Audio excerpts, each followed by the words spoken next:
RSS বিশ্বাস করে তিনি কার্যকর্তা, তিনি সংঘের স্বয়ংসেবক, যিনি নিজের থেকে এসেছেন।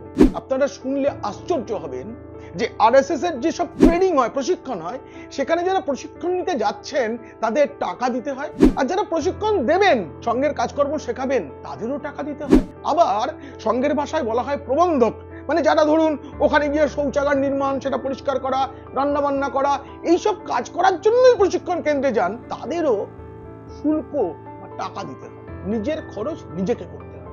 স্বয়ংসেবক যে নিজের থেকে সেবার কাজ করবে, সেই স্বয়ংসেবক। এই শুধু সংঘের মধ্যে না রেখে এবার সংঘ চাইছে সেটা গোটা দেশে ছড়িয়ে পড়ে।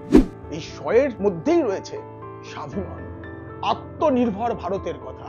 এই কঠিন শপথ কলকাতায় বসে নেওয়া হলো এবং এটা গোটা দেশে ছড়িয়ে দেওয়ার কর্মসূচি নিচ্ছে সংঘ।